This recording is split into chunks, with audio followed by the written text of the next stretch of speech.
ഔദ്യോഗിക സ്ഥാനാർത്ഥി പ്രഖ്യാപനം ഉണ്ടായില്ലെങ്കിലും ചവറ മണ്ഡലത്തിൽ പ്രചരണവുമായി മന്ത്രി ഷിബു ബേബി ജോൺ സജീവമായി. വോട്ടർമാരെ നേരിട്ട് കാണുന്നതിനു പുറമെ ചുവരെഴുത്തുകളും ഫ്ലെക്സ് ബോർഡുകളും മണ്ഡലത്തിൽ നിരന്നു കഴിഞ്ഞു. എതിരാളി ആരായാലും ചവറയിൽ ഭയമില്ലെന്ന് ഷിബു ബേബി ജോൺ പറഞ്ഞു. ചവറയിലെ വോട്ടർമാരെ കാണാനും വോട്ടഭ്യർത്ഥിക്കാനും ബേബി ജോണിന്റെ മകന് ഔദ്യോഗിക സ്ഥാനാർത്ഥി പ്രഖ്യാപനത്തിന്റെ ആവശ്യമില്ല.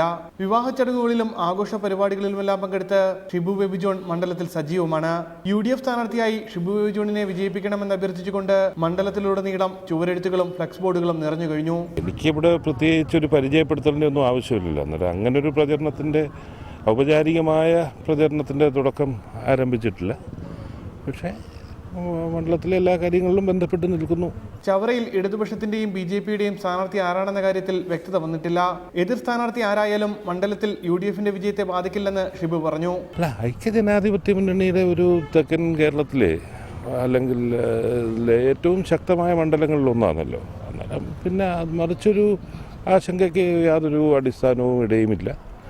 എങ്കിൽ പോലും വളരെ ജാഗ്രതയോടുകൂടി തെരഞ്ഞെടുപ്പ് പ്രവർത്തനങ്ങൾ സ്ഥാനാർത്ഥിത്വം പ്രഖ്യാപിച്ചു കഴിയുമ്പോഴത്തേക്കിന് തെരഞ്ഞെടുപ്പ് പ്രവർത്തനങ്ങൾ ചിട്ടയോടുകൂടി ജാഗ്രതയോടുകൂടി നടത്തുന്നതായിരിക്കും. RSP പാർട്ടികൾ മാത്രം വിജയിച്ചിട്ടുള്ള മണ്ഡലം കൂടിയാണ് ചവറ.